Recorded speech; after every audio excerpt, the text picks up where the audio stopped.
Bonjour tout le monde, c'est Paul de Crypto Formation. Bienvenue dans l'émission d'aujourd'hui où est-ce qu'on va faire une mise à jour sur le Bitcoin, mais on va surtout aujourd'hui parler du pourquoi des crypto-monnaies.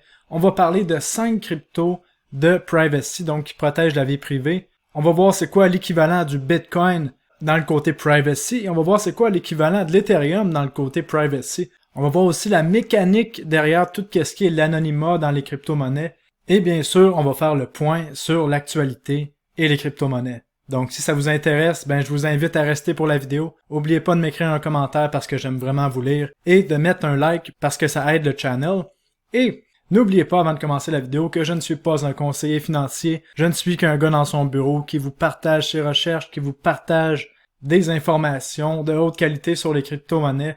Donc avant de prendre toute décision financière, assurez-vous de faire vos propres recherches. Ça, c'est vraiment capital. Et ceci étant dit, commençons la vidéo. Donc, parlons du prix du Bitcoin depuis la dernière vidéo. Je vous avais dit lors de la dernière vidéo, on était juste ici, je pense autour du 14 février, la fête de l'amour, la fête commerciale de l'amour, parce que la fête de l'amour devrait être tous les jours en passant. Qu'est-ce qu'on avait vu? Je vous avais expliqué que je pensais que le Bitcoin allait continuer sa descente jusqu'à environ 39 000 $. En fait, c'était ma target. On était un petit peu plus bas. Est-ce que c'est possible qu'on aille plus bas? C'est toujours une possibilité. Au niveau du court terme, avec l'affreux double top qu'on a vu ici, et la correction quand même subite. Donc il va rester à voir jusqu'à où on va descendre, et ça, on va en parler dans les vidéos de la prochaine semaine, parce que je pense que la semaine qui s'en vient va être assez mouvementée. Par contre, pour le moment, je pense toujours qu'on est en tendance haussière, donc tant qu'on fait des bas de plus en plus haut, comme on a vu ici, pour l'instant, tout est OK pour qu'on maintienne un marché haussier sur le long terme.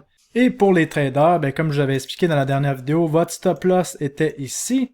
Mais là, étant donné qu'on avait fait un bas court terme juste ici, on avait fait une chandelle qui a percé la précédente, votre stop loss était rendu ici. Donc, en théorie, si vous êtes trader court terme, vous avez été sorti ici avec des beaux gains quand même sur le court terme. Et maintenant, il y a sûrement d'autres possibilités de prendre d'autres trades. Pour les investisseurs, vous avez deux choix, soit que vous faites rien, ou, et si vous croyez aux crypto-monnaies pour le long terme, c'est le temps d'acheter les corrections encore une fois. Parce que malgré toute la peur qu'on voit, comme on avait parlé avec les rumeurs de guerre, Ukraine, Russie, comme quoi on s'était fait dire que la Russie allait attaquer de façon imminente, et finalement le lendemain, qu'est-ce qu'on voit? On se fait dire que la Russie n'attaque pas et a dénoncé l'hystérie des médias occidentaux, donc de l'Europe et de l'Amérique, concernant le porno de la peur qu'il faisait sur nous, et là tout à coup, 2-3 jours après, on a encore des rumeurs de guerre qui reviennent. Bon, qu'est-ce que j'en pense? Moi je pense qu'il faut pas s'énerver avec ça, et même chose, faut pas s'énerver avec tout ce qui est la Fed américaine. De mon côté, je pense que la correction soit terminée ici dans les prochains jours ou plus bas. Je pense que dans le climat dans lequel on est, que je vais vous expliquer dans les prochaines minutes, je pense que les crypto-monnaies vont aller vraiment beaucoup plus haut et il va y avoir une adoption massive parce que on est dans un climat d'inflation qui ne va pas arrêter, qui va juste aller beaucoup plus haut. Et je vous le dis, ici sur la chaîne, on n'a encore rien vu pour qu'est-ce qui est de l'inflation. Et on est dans un climat où est-ce que des dirigeants de pays comme au Canada utilisent des mesures d'urgence contre sa propre population et se donnent le droit de saisir les comptes bancaires. Et c'est ce qui amène aux raisons fondamentales de pourquoi les crypto-monnaies existent. C'est pas juste pour spéculer puis faire de l'argent, c'est aussi parce qu'il y a l'aspect non censurable. Donc on peut pas bloquer vos actifs, c'est impossible avec la blockchain et je vais vous montrer des exemples assez incroyables qui se sont passés dans les derniers jours par rapport à tout ça. Et il faut se rappeler de qu'est-ce qui est écrit ici. En fait, notre argent, nos devises fiduciaires dans nos comptes de banque sont à un seul état d'urgence d'être saisis par les gouvernements parce que lorsqu'on a notre argent dans un compte de banque, en fait, c'est comme si on prêtait notre argent à la banque et les banques se réservent tous les droits de faire tout ce qu'elles veulent.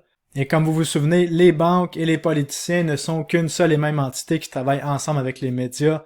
Qu'est-ce qu'il faut comprendre, c'est que les crypto-monnaies permettent d'avoir en notre possession réellement nos propres crypto-monnaies, notre propre valeur. Parce que qu'est-ce qu'il faut comprendre, là, c'est que je vous ai fait un petit dessin ici. Lorsqu'on est dans le monde bancaire, le monde des banques, notre argent est contrôlé par la banque parce qu'on leur prête finalement.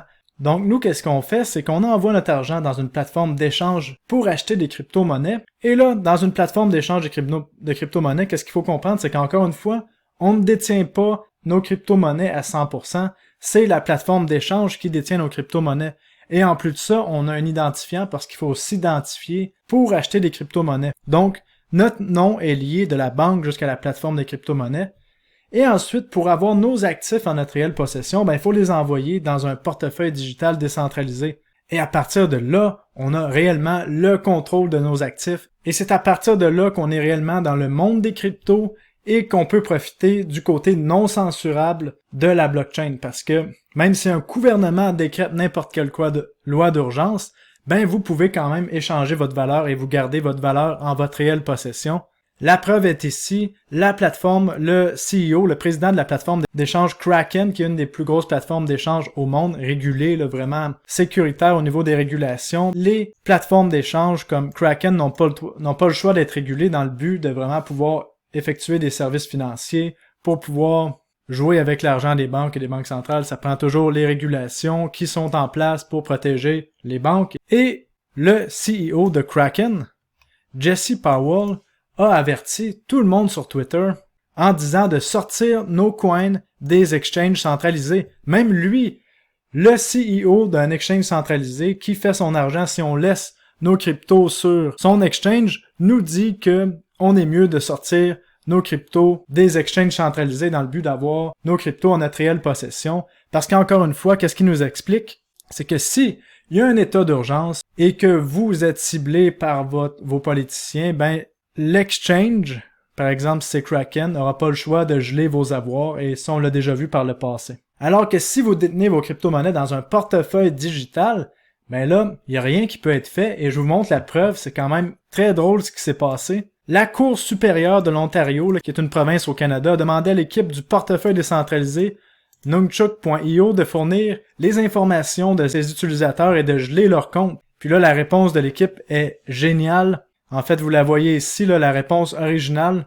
L'équipe du portefeuille décentralisé Nunchuk explique que justement le portefeuille est décentralisé. Donc, ils n'ont aucun moyen d'aller chercher les informations personnelles de leurs clients, aucun moyen de geler les portefeuilles digitaux des clients. Donc, c'est pour ça qu'il faut envoyer ces crypto-monnaies sur son propre portefeuille digital. Donc, qu'est-ce que ça prouve? C'est que les régulateurs n'ont aucune putain d'idée de comment fonctionnent les crypto-monnaies. Et en plus de ça, regardez la dernière phrase qui est hilarante. L'équipe termine en disant « S'il vous plaît, regardez comment fonctionne le self-custody, donc avoir la réelle possession de nos actifs, et comment les clés privées fonctionnent. Et quand le dollar canadien va devenir obsolète et ne vaudra plus rien, nous allons être là pour vous servir. » Vraiment génial. Et si vous voulez la traduction en français du texte qui a été faite par un de mes abonnés sur Twitter, HIAU, que je remercie, vous pouvez l'avoir ici. Je vous invite à arrêter la vidéo pour voir la réponse, c'est vraiment génial. Et ce qu'il faut comprendre avec les gouvernements, c'est qu'ils peuvent créer les lois au fur et à mesure que les choses avancent. Et du jour au lendemain, vous pouvez passer d'un citoyen tout à fait normal à une mauvaise personne selon leur réglementation qu'ils écrivent. Et là, avec la nouvelle réglementation canadienne qui maintenant régule les plateformes de crowdfunding, donc de financement, du côté du Terrorist Financing Act. Donc, les gens qui ont supporté la cause des camionneurs au Canada en envoyant un montant sur les 10 millions qui avaient été recueillis par les camionneurs, sont maintenant soupçonnés d'avoir financé du terrorisme, alors que finalement, ces gens-là ne faisaient que supporter une cause citoyenne.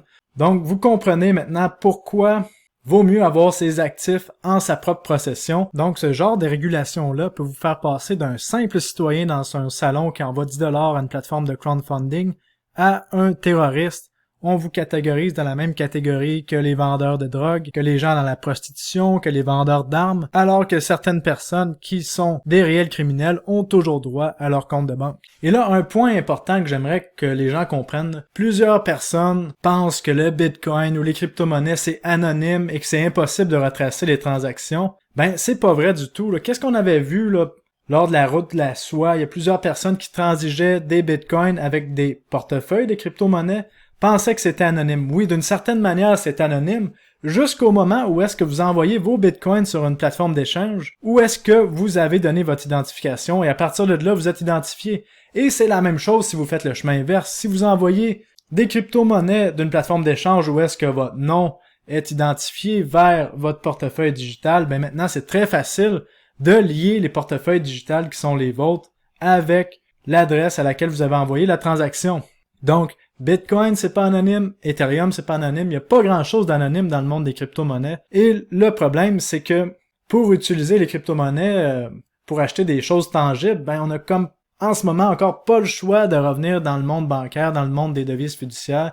J'imagine que les infrastructures vont se développer avec le temps, mais pour l'instant, quand même, au moins, même si notre portefeuille de crypto-monnaie digitale peut être lié à notre nom, au moins, c'est non censurable. Donc, des excellents portefeuilles comme Exodus, par exemple, qui sont multi-devises, ou CoinOmi, Atomic Wallet, c'est tous des excellents wallets. Aussi, tout ce qui est les portefeuilles à froid, comme une Ledger ou une Trésor, c'est vraiment génial, parce que ça permet d'avoir la réelle possession de nos actifs. Maintenant, allons voir les 5 crypto-monnaies que je vais vous parler aujourd'hui qui ont cet anonymat intégré au code et qui permet vraiment d'avoir de réelles transactions anonymes. Donc, la façon de faire, encore une fois, on va sur CoinGecko, on va dans Catégories et on va chercher la catégorie Privacy Coin qu'on voit juste ici. Et là, vous voyez, il y en a plusieurs, mais quelles sont les bonnes crypto-monnaies avec la fonction Privacy d'intégrer? Ben, je vais vous en parler de quelques-unes qui sont intéressantes selon moi. Premièrement, allons voir les monnaies qui sont privées. On parle de monnaie, donc si on peut dire que ce serait le comparable au Bitcoin, ben c'est sûr qu'on a Monero, Zcash, Pirate Chain que je vous ai parlé dans mon top 12 des petites crypto-monnaies, et les deux que je vais vous parler aujourd'hui, c'est Pirate Chain et Monero. Et est-ce que je parle de ces crypto-monnaies-là dans le but de les acheter, qu'il y a un réel profit à faire? Ben, ça, je suis pas sûr, honnêtement. Je pense qu'éventuellement, il va y avoir une vague de personnes qui vont se diriger vers les crypto-monnaies avec la protection de la vie privée, qui permettent vraiment d'être anonyme, faire des transactions anonymes. Mais le problème en ce moment, encore une fois, c'est les régulations. Parce que on a vu des exchanges qui ont retiré des échanges des crypto-monnaies comme Monero et Zcash. Donc, encore une fois, ça peut être un problème. Et lorsque les crypto-monnaies ne réussissent pas à être sur plusieurs gros exchanges, bien souvent, c'est plus dur pour le prix de bien pouvoir performer. Mais du moins, je vais vous montrer quand même ces protocoles-là, parce que ça vaut la peine de savoir que ça existe. Donc, commençons avec Monero, juste ici, qui utilise ce qu'on appelle les Ring Signatures, qui permet qu'on n'a aucune idée qui a envoyé une crypto-monnaie. En fait, quelle adresse envoie une crypto-monnaie à quelle adresse, on ne le sait pas, et on ne le sait pas c'est quoi le montant en plus, qui permet que plusieurs acteurs peuvent signer une transaction et on ne sait pas c'est lequel finalement. Et si on regarde la blockchain de Monero, par exemple si on va sur son Block Explorer, ben là on voit les transactions, les hashes de transactions, donc ça c'est les numéros de transaction. Et là vous voyez, on n'a aucune idée du montant qui a été transigé, et là on voit tous les membres du ring, donc on n'a aucune idée quelle était l'adresse qui a signé la transaction, qui a reçu la transaction. Donc vraiment, le système est génial, mais on a un gros problème en ce moment, c'est que Monero est susceptible à une attaque de 51% parce qu'en ce moment, le pool de mining MinXMR contrôle 42% du hash rate, ce qui est quand même très dangereux. Donc Monero, quand même, il faut être prudent de ce côté-là. Mais une crypto-monnaie qui n'est pas vulnérable à une attaque de 51%, ben c'est Pirate Chain qui utilise l'algorithme que Vitalik Buterin, le fondateur d'Ethereum, avait dit qui était un des plus importants, c'est l'algorithme zk-SNARKs ici, qui permet d'avoir des transactions anonymes sur la blockchain. Et encore une fois, on ne peut pas savoir qui a envoyé la transaction, qui valide la transaction. On a du mining privé en plus de ce côté-là. Donc vraiment, Pirate Chain semble être la crypto-monnaie qui va être la superstar dans tout ce qui est le privacy, si elle continue d'évoluer dans sa technologie. Et c'est une des crypto-monnaies que j'ai ajoutées à mon portefeuille, un très faible pourcentage, mais quand même, je pense qu'il peut avoir un beau potentiel éventuellement dans les prochaines années lorsque le privacy va revenir à la mode. Peut-être que c'est maintenant, peut-être que ce sera plus tard. Maintenant, si on revient sur nos crypto-monnaies du côté privacy, si on va voir maintenant les Ethereum qui permettent d'avoir un anonymat. Donc, qu'est-ce que je veux dire par les Ethereum? Ben, c'est les plateformes de contrats intelligents. Un peu comme Ethereum, ben, on a Secret Network ici. Et Rose, qui est pas listé dans la catégorie privée, mais ça en fait partie. Secret Network, qui est sur l'écosystème de Atom, que je vous avais parlé là, lorsqu'on était à 1$, là, je m'en souviens, sur la charte, l'été passé, là, sur mon Telegram, que je vous invite à suivre pour avoir ce genre d'informations-là d'avance, parce que parfois, je peux pas faire des vidéos YouTube à tous les jours, mais sur Telegram et Twitter, je poste à tous les jours. Donc, Secret Network, si on va sur leur site web ici, permet d'avoir la fonction privée sur tout ce qui est la finance décentralisée. Même éventuellement, ça va venir avec les NFT. En fait, tout ce que Ethereum peut faire, Secret Network peut le faire, mais avec le côté privé. Et ça nous amène aussi vers Oasis Network, Rose, que j'avais déjà parlé, aussi bâti sur le Cosmos SDK, qui a la fonction privée de bâti dans ses contrats intelligents. Donc, on peut dire que Oasis Network serait aussi un Ethereum avec une fonction privée intégrée. Donc vraiment, ça c'est génial. Et j'aimerais terminer en parlant même de 2 crypto-monnaies. On a le bon vieux Litecoin qui a intégré une fonction privée avec l'intégration du logiciel Mimblewimble qui permet qu'on a le choix maintenant de faire des transactions privées sur le réseau de Litecoin. Bon, c'est pas encore beaucoup utilisé. Ça va le devenir potentiellement dans les prochains mois, les prochaines années, parce que les wallets ne permettent pas toutes d'intégrer Mimblewimble pour l'instant, mais ça nous montre qu'il y a vraiment un intérêt d'aller du côté vers de tout ce qui est l'anonymat et du privacy. Et j'aimerais parler d'un protocole intéressant. Pour terminer la vidéo, on parle de Tornado Cash. À quoi ça sert Tornado Cash? Ben, ça sert à justement réussir à devenir anonyme. Comme je vous expliquais ici, sur la belle image que je vous ai fait ici, si notre portefeuille, par exemple, si on envoie de l'Ethereum sur un compte MetaMask et que cet Ethereum-là vient d'une plateforme d'échange qui est identifiée à notre nom, ben c'est sûr que notre portefeuille MetaMask va être identifié à notre nom. Et qu'est-ce que ça permet? Tornado Cash, ben allons voir ça ensemble. Ça permet que vous envoyez, par exemple, vos Ethereum dans le pool de Tornado Cash. Comme on voit ici, on dépose, ou même certains tokens ERC20. Ensuite, on attend. Et après, on peut sortir nos fonds sur un autre wallet. Et en fait, quand on dépose notre argent sur Tornado Cash, on a un reçu comme quoi on a déposé, par exemple, un Ethereum sur Tornado Cash. Et si on le retire, par exemple, une journée après dans un autre portefeuille, ben, on vient tout simplement de brouiller les traces parce que l'Ethereum qui nous est envoyé ne vient pas du même portefeuille duquel on l'a envoyé. Donc, c'est génial. Et en plus, Tornado Cash est complètement décentralisé. Donc, c'est un bel outil qui permet vraiment de détacher son nom de ces crypto-monnaies. Donc, c'est très bien. Donc, je vous invite à faire vos recherches sur le protocole si vous êtes intéressé. Et on voit quand même que la TVL, donc la valeur de crypto-monnaie verrouillée dans les contrats intelligents de Tornado Cash est à 453 millions de dollars. Donc, on voit que le protocole est quand même beaucoup utilisé. Donc, voilà pour la vidéo d'aujourd'hui. J'ai été un peu plus absent la semaine passée parce que j'ai fait plusieurs vidéos de mise à jour sur la formation de DeFi. Aussi, je suis en train de remettre à jour la formation de base en crypto-monnaie qu'on voit ici, là, qui est en reconstruction là, parce qu'elle est un petit peu vieille. Donc, dans les prochaines semaines, la formation de base va revenir. On va avoir l'update sur la DeFi qui s'en vient. Donc, vraiment, des belles choses s'en viennent du côté de crypto-formation. Et la mise à jour que j'ai mis dans la formation de DeFi va contenir même de la finance décentralisée, donc de faire des revenus passifs sur ces crypto-monnaies. Qu'est-ce qui était une question qui est en demande aussi. Ce sera pas seulement sur les stablecoins. Donc, d'autres vidéos s'en viennent pour vous dans la prochaine semaine. Et on va suivre avec intérêt le Bitcoin, les crypto-monnaies, parce que je pense que les prochaines semaines vont être assez mouvementées. Donc, ceci étant dit, ben merci d'avoir été là et on se revoit dans la prochaine vidéo. Salut tout le monde, bye bye.